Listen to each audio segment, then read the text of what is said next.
विकास कुछ समझ में आ रहा है? नहीं, जितना विकास इन्होंने कर दिया आज के डेट में 20 साल भी कोई करेगा तो नहीं हो पाएगा। किया ना उन्होंने? जी सर, बनारस के किया, इंडिया को तो नहीं किया, लेकिन बनारस के किया। वहाँ से इंडिया से बाहर है। ये कारोबार एकदम चौपट कर दिए हैं। अभी देखिए बुनकर को बिजली का मतलब फिर आ गया। क्या आ गया? योगी जी सब्सिडी हटा दी है, और इसके लिए मारी मारा हो रहा है। इसके पहले हुआ था, लोगों ने धरना प्रदर्शन किया तो कुछ इसमें रियायत दी है, फिर वही पर आ गया। तो बुनकर के लिए भी कुछ करना नहीं चाहिए, इसको बनारसी साड़ी का पूरा हब बनाना चाहिए। यहाँ हब तो पूरा सूरत में चला गया, सूरत में पूरा चला गया। लोन के लिए इसमें बिजनेस पैसा जल्दी नहीं मिलता है, और सूरत वाले को 2 4 5 मशीन वाले भी रहते हैं, उनको 10 लाख 20 लाख ऐसे ही मिल जाता है बिजनेस के नाम पर।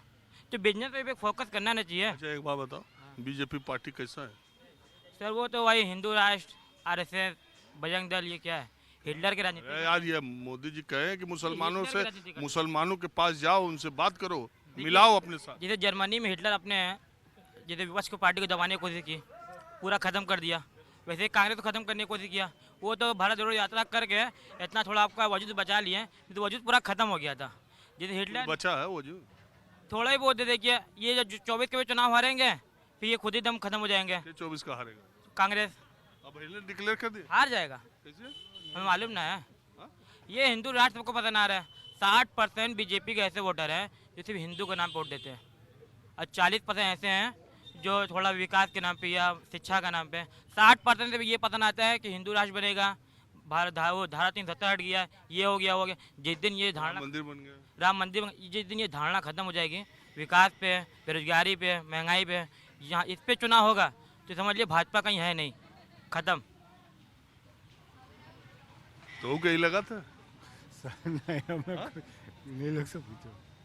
आपके भी लगता है कि ये धर्म की राजनीति पर टिके हुए हैं, या आपको लगता है कि नहीं सही में योगी मोदी का सरकार विकास भी बहुत तगड़े से कर रही विकास तो बढ़िया कर रही है, इसमें जो रहा नहीं है, लेकिन महंगाई बहुत अच्छा भी है। है? अच्छा एक बात बताओ आप, ईमानदारी, ये जो माफिया गिरी थी बनारस में, ये जो गुंडा गिरी थी, ये जो वसूली थी, ये जो जगह जगह प्लॉट का कब्जा, दुकान का कब्जा था, ये योगी सरकार में कम हुआ है? हाँ? कम हुआ है, ये सब कम हुआ है। गुंडा सब खत्म हो गया, दंगा भी खत्म हो गया, सब सही है, लेकिन महंगाई कम कर दे, सब बढ़िया है।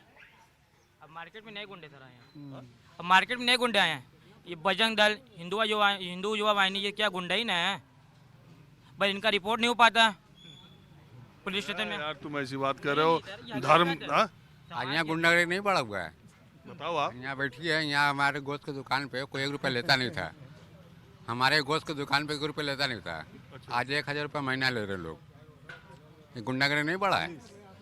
हाँ तो मैं ये कह रहा हूँ कि प्रधानमंत्री ने जो अपने मन की बात की, काशी के मुस्लिमों पसमादा समाज के लोगों के मन की बात क्या है, क्या कहीं कोई आप एक जगह देख रहे हैं जहाँ दोनों की मन की बात मिल जाए, कि दोनों का रास्ता वन वे है?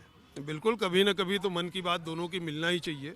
और जो हमारे माननीय प्रधानमंत्री जी का बयान है वो बहुत स्वागत योग्य है, क्योंकि पहली बार उन्होंने जोड़ने की बात कही है। और उनकी एक बात अच्छी लगी कि वोट की इच्छा न करके उनके विकास के बारे में सोचें। और आज़ादी के 70 साल हो गए, आज़ादी के वक्त भी पसमानदा था, और आज भी पसमानदा ही है, ये बड़े अफसोस की बात है। और आज प्रधानमंत्री जी ने ये बयान दे के एक मुसलमानों के अंदर एक विकास की जो ख्वाहिश जगाई है कि इनका भी अब विकास होने वाला है, तो ये बयान तक ही न सीमित रह जाए, इस पे वर्क होना चाहिए फील्ड में, इस पे धरातल पे काम होना चाहिए। जो भी प्रधानमंत्री जी ने कल कहा है कि भाई कोई इस तरह के बयान भी न दे इनके खिलाफ, कोई उल्टी सीधी बातें ना करे, तो इस पे वर्क होगा तो मुसलमानों का विकास अपने आप होगा।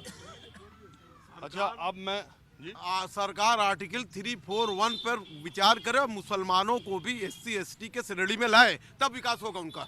अब देखिए, मैं कई बार ये कहता हूँ कि आज़ादी के 70 सालों में जो मुस्लिमों की बहुत हमदर्द सरकारें थी, उन्होंने मुसलमानों के लिए क्या किया, और अगर प्रधानमंत्री नरेंद्र मोदी की सरकार मुसलमानों आ गई तो उन्होंने मुसलमानों के लिए अलग बुरा क्या किया।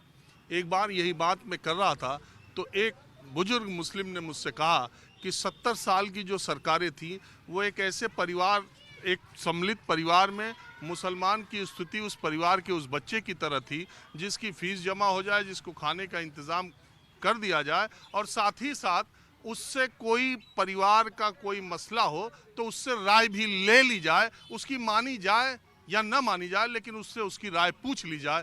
ये 70 सालों में हुआ था और मोदी के आने के बाद हुआ ये कि खाना पीना सब कुछ बराबर है, लेकिन अब राय ली ही नहीं जाती। मानी जाए कि नहीं मानी जाए ये दूर की बात है। बहरहाल बनारस के कुछ दूसरी मुस्लिम बस्तियों की तरफ मैं चलता हूँ और कुछ और लोगों से बात करके आपको बताता हूँ कि बनारस के मुसलमानों के मन में क्या है।